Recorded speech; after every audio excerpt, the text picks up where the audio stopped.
Yes, balik lagi di Jok Teng Mojo Teng Mriki. Anang Ningnong Ninggung masih bersama dengan Pak Agus dan Pak Putu. Berbicara tentang Borobudur. Ini biasanya orang selalu bilang afdol itu ke Borobudur ya. Foto selfie di stupa selesai. Tapi sebenarnya kalau kita berbicara tentang Borobudur, tadi kita udah sedikit memberikan gambaran, museumnya pun ada. Nanti kita bahas ya. Satu yang tadi dibahas adalah relief. Ada satu buah relief yang itu diwujudkan, yaitu berupa kapal, Ya. namanya Samudra Rasa. Pak Rasa. Putu nih, Ya. yang akan menjelaskan. Pak, Ya. sedikit aja nih, gambaran deskripsi dari kapal. Ini bentuknya seperti apa? Monggo silakan. Ya, kapalnya kapal cadik besar, Gede ya? gede. Oke, Jadi kayu-kayu panjang, kan? ya panjangnya itu 18,29 meter. Ush, gede juga. Kemudian lebarnya 4,29 meter. Jadi Oke. termasuk kecil itu kapalnya. Termasuk kecil banget Iya, ya? kecil. Oke. Terus itu eh, menggunakan bahan ya. bakar kah atau? Jadi kapal itu Heeh, terdiri dari ada kayu jati, Heeh. ada kayu binangor, heeh. Oh, ada kayu ulin untuk Es. lunasnya itu. heeh. Kemudian ada kayu yang spesial untuk lambung kapal. Tamu ya. kapal, oke. Kayu nyamplong namanya itu. Oh, itu gambarannya ya? Oke. Terus kapal itu mempunyai 2 tiang Uh-uh. dan mempunyai 2 layar persegi. Oh, itu buat berlayar tidak Iya. menggunakan tenaga mesin? Ya, jadi untuk berlayar. Oh, iya, iya, iya. Jadi selama kita di laut itu menggunakan layar murni, Oh. 99% layar. Yes. Kemudian mempunyai cadik besar. Jadi cadik. untuk keseimbangan kapal itu sendiri Kapal. saat berlayar. Ya. Oke, jadi memang itu dari relief diwujudkanlah menjadi kapal. Ya. Seperti itu ya? Iya betul. Oke. Pak, saya mau nanya nih Pak. Terkait dengan ekspedisi. Ekspedisi namanya apa Pak? Ekspedisi Borobudur. Oke, ekspedisi Borobudur. Ya. Ini adalah untuk napak tilas. Abad ke-8 8. nenek moyang kita Wow, ya, oke. melewati jalur kayu manis. Kayu manis, apa itu Ya. Pak kayu manis Pak? Nusau? Jadi jalur rempah-rempah kayu manis yang dulu konon di abad ke-8 Heeh. diambil dari Indonesia dibawa ke Eropa. Eropa. Melewati jalur yang sudah dilalui dan kita Artinya coba lagi di abad ke-8. jalur asli gitu ya? Iya betul. Oke, Pak cerita dulu, ini jalur mana, kemana begitu? Yes. Nah, jadi untuk jalurnya itu ya pada saat ekspedisi Borobudur itu ada 4 etape ya. Oke. Dari Jakarta, Heeh. kemudian ke Seychelles, Yes. kemudian ke Madagaskar, Oke. kemudian ke Cape Town ya, Tanjung Harapan, Yes, ya. oke. Kemudian ke Santa Helena dan terakhir di Ghana di Afrika Barat. Ini berarti Ghana adalah finishnya begitu Iya ya? betul, finishnya di Ghana. Berapa bulan Pak? Untuk waktunya kita menempuh waktu kurang lebih sekitar 7 bulan. Oke. Ya, 7 bulan ini adalah waktu untuk ditempuh ya? iya betul. Ada berapa orang Pak di atas kapal? Nah, jadi dalam pelayaran ekspedisi kapal Borobudur, Heeh. jadi total yang mengikuti pelayaran itu ada 27. 27 orang. Ya. Termasuk Termasuk saya sendiri sebagai nakodanya. Wow, luar Ya. biasa. Tepuk tangan dulu. Oke. Di dalam pelayaran itu setiap berlayar itu ada 15 orang Oke. yang terdiri dari 3 pelaut tradisional, Heeh. kemudian ada 6 pelaut milenial Oh, dan ada kurang lebih sekitar 16 itu pelaut internasional. harus itu Jadi ya orang-orang bule. komposisinya ya? Iya, Milenial, kemudian tradisional. tradisional, internasional, Ya. begitu. Ini buat apa sih Pak? Saya mau nanya nih, dengan Ya. nakodanya kan? Ya. Jadi misi dari ekspedisi kapal Borobudur, Iya. jadi membawa misi kebudayaan. Oke. Ya, di mana dulu ya nenek moyang kita sudah kita ketahui seorang pelaut, Heeh. maka dilayarkanlah kapal Samudra Raksa itu Heeh. menuju ke Ghana dengan rute yang pernah dilalui oleh nenek moyang kita. Jadi seperti napak tilas ya bener ya? Iya, betul, napak napak tilas, tilas, ya. itulah caranya begitu. Pak, saya mau cerita dulu nih Bapak kan, ini ada fotonya ya? Ya, Ada ada. fotonya ya, kita lihat ya, ini dia nih. Oke. Saya mau nanya dulu, ini orangnya banyak, Bapak yang mana? Saya Ini yang mana gitu? Saya ada di dekat tiang itu. Oh, deket tiang. Nah, Oke, di situ oke, tuh. oke, oke.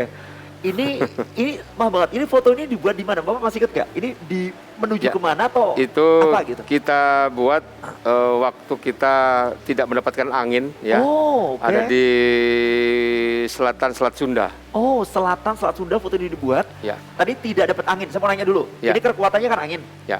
Terus kalau tidak dapat angin ini gimana ya Pak ya? Ya kalau tidak ada angin ya kita ya diam di tempat mengikuti arus ya. Oh gitu. Ini baru ngerti ya. Dan memang ini adalah salah satu kapal tradisional kita bilangnya seperti itu yang digunakan oleh nenek moyang kita dulu dengan bantuan hanya angin. Ini keren banget. Ya. 2003. Oke. Dan pengalamannya Pak, ini keseruannya lewat jalur rempah yang ada. Apakah arusnya yang besar ataukah cuacanya yang tidak bersahabat begitu? Sedikit share ke kita. Ya. Jadi namanya di laut ya. Jadi cuaca tidak menentu ya. Betul. Kadang tidak ada angin, kadang kita minta angin yang datang angin besar. Nah, itu yang susahnya seperti itu. Iya. Okay. Jadi selama ini saat pelayaran itu ya lumayan ya. Kita juga menghadapi ekornya typhoon juga pernah kita. Jadi sampai salah satu layar kita ada yang robek itu. Oh alah, gitu. Tapi karena memang persiapannya cukup matang, jadi ketika sobek pun sudah ada yang ganti. Ada gitu cadangan, ya? kita bawa cadangan. Ya. Oke, kita ke Pak Agus. Pak Agus, ini terkait dengan filosofi nih. Banyak di antara kita yang jujur nih, kalau datang ke sana ya taunya adalah Borobudur ya itu tadi, relief-relief. Ceritanya tentang apa juga kadang-kadang nggak tuntas gitu. Nah sekarang kita ke filosofi dulu. Borobudur Pak, filosofinya seperti apa Pak sebenarnya? Ya. Jadi untuk Borobudur kami mengharapkan ke semua lapisan masyarakat. Iya. Jadi jangan sampai orang Jogja, orang Jawa Tengah, lokal sini sampai menyayangkan siapa yang belum pernah ke Borobudur. Betul. Itu yang kita harapkan. Iya. Sebelum nanti wabah corona ini nyusut ya, masih berkurang. Orang lokal banyak yang tidak mengerti tentang budaya itu sendiri, tentang sejarah Borobudur sendiri, tapi orang asing yang lebih tahu getol itu kan kami menyayangkan. Jadi jangan sampai filosofi Borobudur ini diketahui orang asing, tapi orang asing lebih tahu duluan ketimbang orang lokal. Filosofinya apa itu? Pak? Jadi filosofinya Borobudur itu terbuat memang bangunan yang bersejarah. Jadi orang mau menuju ke Borobudur itu sebelum ada jembatan itu harus melalui 2 sungai dulu. Iya betul, 2 sungai. Jadi ada Sungai Elo sama Elo Progo. Jadi harus nyebrang dulu waktu itu. Nyebrang, terus kalau mau ke Borobudur harus ada di situ. Di Borobudur itu dulu-dulunya ini masih dalam penelitian juga. Jadi dulu-dulunya itu rawa. Jadi dikelilingi rawa ya. Jadi memang benar kalau dilihat dari atas memang kalau ada rawa, dilihat dari atas memang ada kayak seperti bunga teratai. Jadi disitulah orang menuju ke titik. Kalau orang Islam itu kan sana seperti kayak mukanya orang Buddha. Yang kita harapkan di situ. Jadi makanya kalau kita lihat dari struktur bangunan, terus batu-batunya dari mana itu kalau tidak ada gunung berapi tidak akan terjadi ada candi-candi di seberang. Jadi artinya gunung berapi itulah yang akhirnya menyebabkan adanya Borobudur. Candi-candi.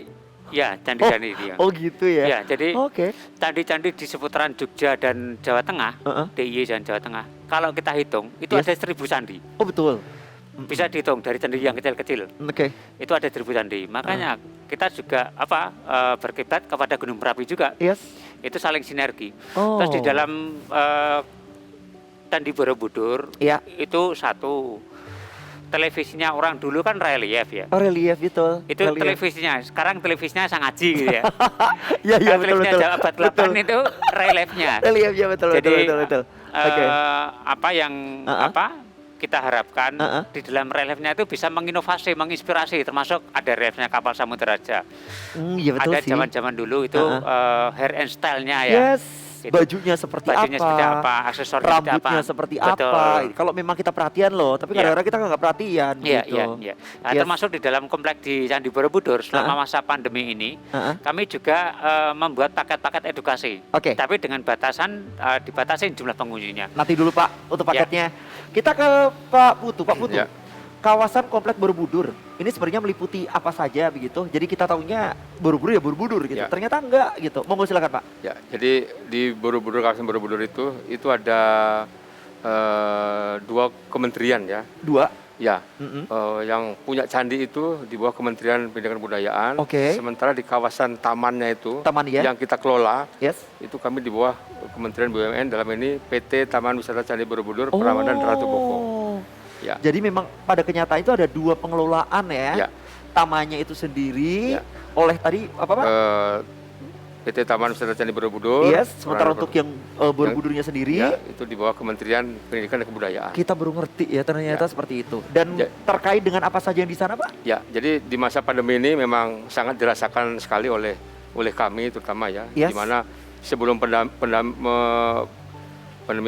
corona ini, COVID ini, jumlah pengunjungan itu rata-rata weekday itu kurang lebih sekitar 10 ribuan. Wow. Sekarang di saat pandemi ini memang betul-betul terasa sekali ya, kurang sekitar 15%-an yang datang ke Candi Borobudur. Gitu. Di samping itu juga ada kuota untuk yang datang ke Candi Borobudur itu sudah dibatasi oleh gugus tugas COVID provinsi maupun kabupaten. Sekarang kalau kita berbicara terkait dengan maksimal, sebelum COVID itu bisa berapa banyak maksimal masuk ke Borobudur? Ya, jadi pernah waktu hari raya itu sampai sekitar 50.000 per hari. Ya. Mohon maaf, itu bisa semua naik atau nanti itu, bertahap? Jadi yang untuk naik memang dibatasi ya. Jadi ini kemarin waktu masa rame itu, jadi pengunjung ada yang naik, ada juga yang di pelataran candi. Oke, jadi artinya untuk sekarang nih kita berbicara, berarti berapa yang boleh masuk ke dalam ketika pandemi COVID? Ya. Itu hanya berapa banyak ribu? Nah, jadi sekarang dibatasi. Berapa nih Pak? Kurang lebih 4.000 orang yang bisa masuk ke jauh sekali ya ke pelataran candi. 50.000 ke 4.000 itu jauh sekali ya, jauh sekali, banget ya. Oke. Ya. Dan nanti kita akan berbicara kalau nanti Pak Agus juga akan menyampaikan terkait dengan paket-paket ya. Dan bahkan mungkin selama pandemi buat yang pingin banget datang, kayaknya juga perlu kita informasikan pembelian tiket itu seperti apa. Penting banget kan ya seperti itu. Oke. Habis ini Pak, kita akan sedikit menanyakan ke masyarakat, pernah belum ke Borobudur? Tanggapannya seperti apa? Dan mungkin kesannya seperti apa. Tapi nanti kita tetap terus jalan bareng di Jok Teng. Mojok Teng Mriki tentu di Sang Aji TV Jogja. Ojo neng dindi, oke?